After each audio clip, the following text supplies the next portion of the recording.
Le Mali est l'un des rares pays africains qui, dans sa constitution, considère l'unité africaine comme une raison pour laquelle il est prêt à renoncer à tout ou partie de sa souveraineté.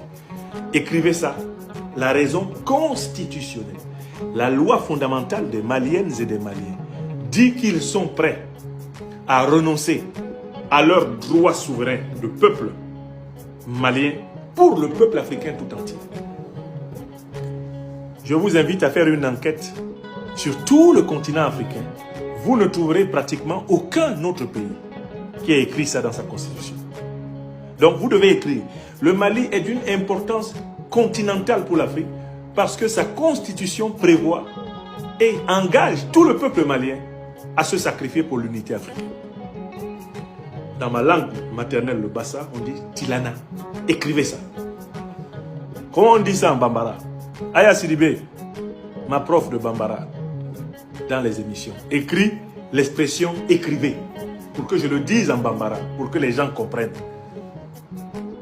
que le Mali, là, ce n'est pas n'importe qui dans l'histoire de l'Afrique contemporaine. J'espère que vous savez que l'un des pays où les Éthiopiens et les Djiboutiens sont les mieux intégrés dans le continent africain, c'est le Mali. J'ai été frappé par le nombre d'Éthiopiens, donc de gens d'Afrique de l'Est, qui sont merveilleusement intégrés au Mali. Parce que le Mali est installé dans la boucle sahélienne.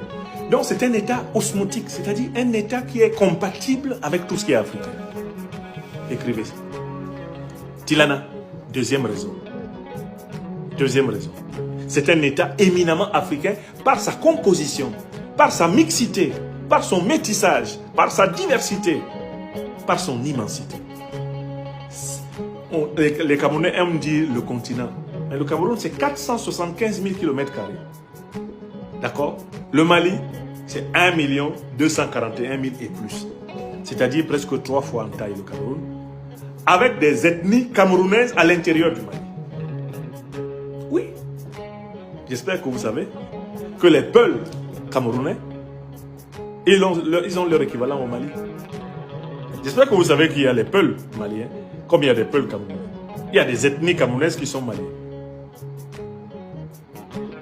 J'espère que vous savez que les Arabes du nord de l'Afrique sont maliens pour beaucoup d'entre eux. Que les Touaregs qu'on retrouve dans plusieurs peuples d'Afrique sont maliens pour beaucoup d'entre eux. J'espère que vous savez que les Dogons, qui ont un lien intime par exemple avec la civilisation des Sénoufos, et du Mali et du Burkina Faso et de la Côte d'Ivoire, ils sont maliens.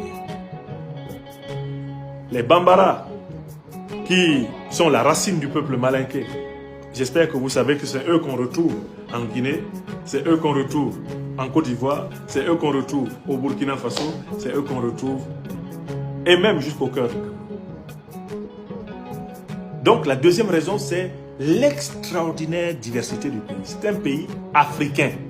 Un Africain n'est jamais perdu au Mali. Parce qu'il trouve toujours au Mali quelque chose qui lui rappelle